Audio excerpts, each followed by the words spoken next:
da crença que nós temos em Cristo Jesus. E a condenação vai depender no facto de nós não crermos na pessoa de Cristo Jesus. Amém, igreja? Então, ele é aquilo que a Bíblia diz, ele é um mediador para os salvos e assim como também para os condenados. Então, a Bíblia vai dizer, Jesus aceita o convite do publicano, porque o publicano tem no seu coração o desejo e a vontade de querer ter Cristo em sua casa. E é daí que ele o convida para entrar em sua casa. Amém, igreja? Entenda que quem convida alguém para a sua casa não tem apenas a única intenção de querer conhecer. Amém, igreja? Não tem a intenção de querer conhecer de uma forma assim só. Mas se nós abrirmos a porta da nossa casa para que alguém entre, é porque nós temos um desejo de querermos conhecer esta pessoa com maior profundidade. Amém, igreja? Então eu aqui percebo que o publicano, ao convidar Jesus, há nele um desejo, há nele uma vontade, há nele uma ansiedade em querer ter Cristo em sua casa e conhecê-lo com maior profundidade. Então a Bíblia vai dizer, Jesus vai para a casa desse publicano. Só que enquanto Jesus aceita o convite na casa do publicano, a Bíblia vai dizer, na parte exterior da casa desse mesmo publicano, enquanto Jesus conversa com o publicano, temos um outro grupo na parte de fora, que na qual são saduceus e fariseus. Amém, igreja? Mas agora, qual é a razão que faz com que esse grupo esteja na parte exterior da casa, onde na qual Cristo se encontrava? É porque este grupo de religiosos estavam fora falando mal de Jesus Cristo. Amém, igreja?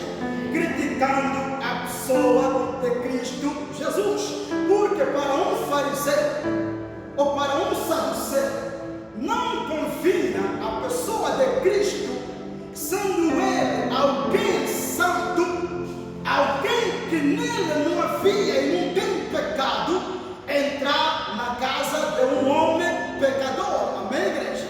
É este que era o conceito desses homens. Como é que um homem santo vai entrar na casa de um pecador? Então, para eles isso era um escândalo enorme. Então, criticam, falam mal de Cristo, vão debochando Cristo. Ou esse homem é santo, ou então não é santo.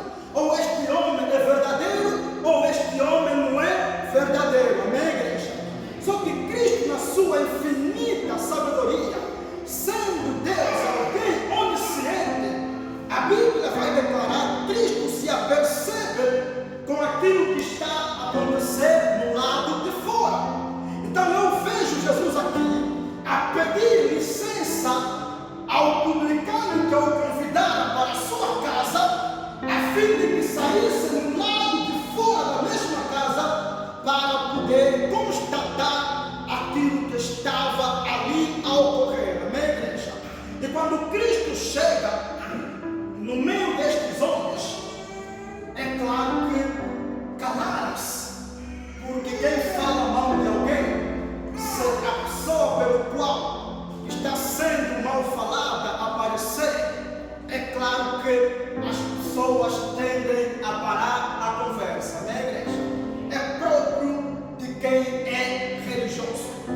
Religioso fala demais, religioso critica demais, religioso quer ver erro e falhas em todo lugar. Amém, igreja? Esquecemos de que Jesus veio para salvar aqueles que estavam e estão perdidos. Então era necessário, era importante que ele convivesse com estas pessoas a fim de que o seu evangelho fosse pregado. Amém, igreja? Então Jesus agora está na parte exterior dessa mesma casa.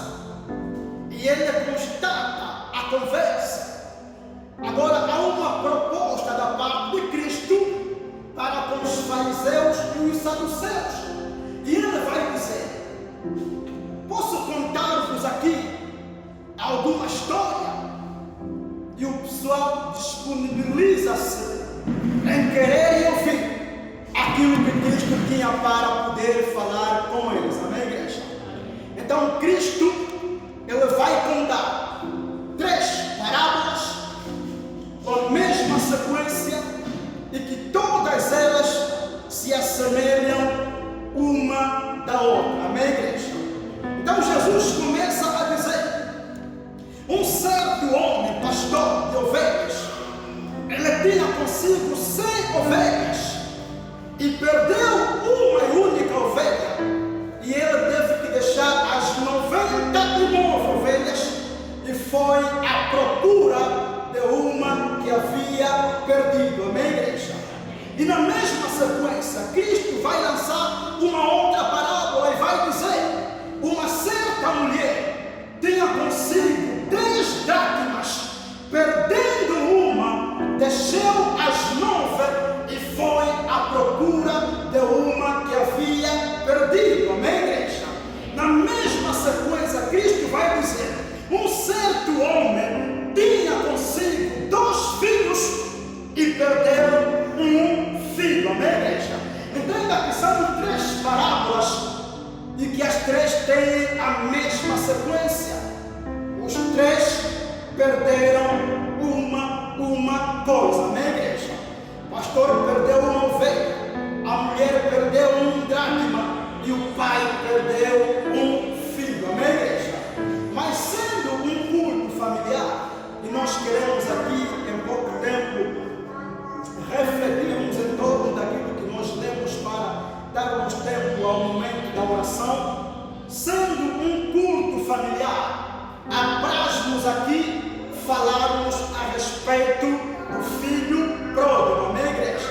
Porque é o contexto, é a passagem bíblica que se enquadra naquilo que nos reúne. Sabemos nós que os